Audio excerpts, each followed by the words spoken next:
This is a perpendicular bisector, number 33 on page 8.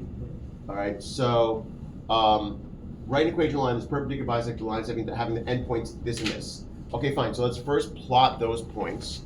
All right, so we're first plotting those points. 1, -6, 1, -6, 3, 6. That's 1 point, and -7, 6, 3, 6, 7. 2, 4, 6. All right, so that is my line segment.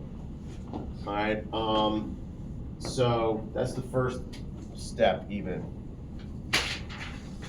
All right, so you can kind of see, so what you first want to do is find the midpoint. Now you can even graphically really see the midpoint, basically right here, as much as my line is pretty straight, but we're gonna find the midpoint algebraically. So to find the midpoint algebraically, the formula is you add the x's, divide by 2, add the y's, divide by 2. So the midpoint formula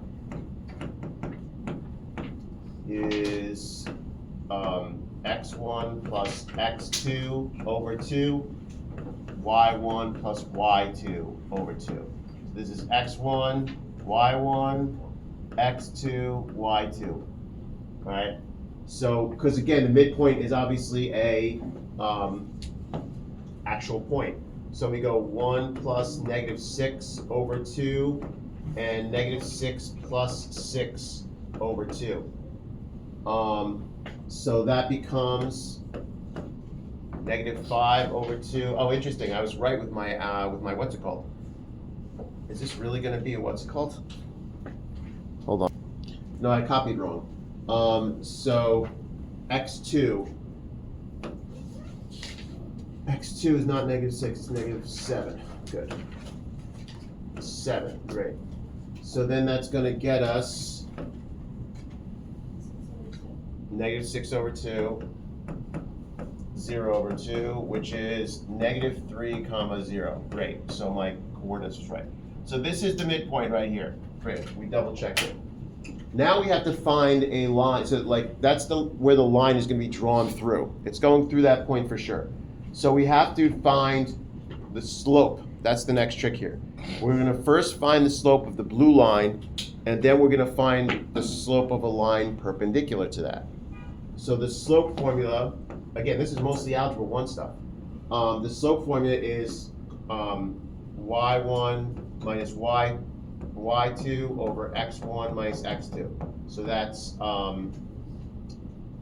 going to be -6 minus 6 over 1 minus -7, which is -12 over 8, which is -3 over 2. All right, so that's my slope of this line, the blue line. All right, so now that's this line. All right, so now we want the perpendicular slope. So again, so the perpendicular slope, I'm running out of colors, the perpendicular slope, we flip that and change the sign, 2/3. Right, so now we got the slope for our new line. And this is the part you gotta be careful of, because I keep making this mistake when I do these. So we're gonna use point slope form. So you need a point and a slope, right? So we have a point, and you gotta be careful. That's our slope. This is the point we wanna use, -3, 0. All right, so if I keep picking the wrong point when I do these for some reason. So we want to use this point, that slope, and this point. Now, again, what's that? So the easiest thing is using point slope form, but I don't know if you remember that. Point slope form is y minus y1 equals m times x minus x1. All right, so we're plugging those two orange things in. So we go y minus 0 equals 2/3 of x minus -3. All right, so here's your m is 2/3. Your y1 and x1, that's these coordinates.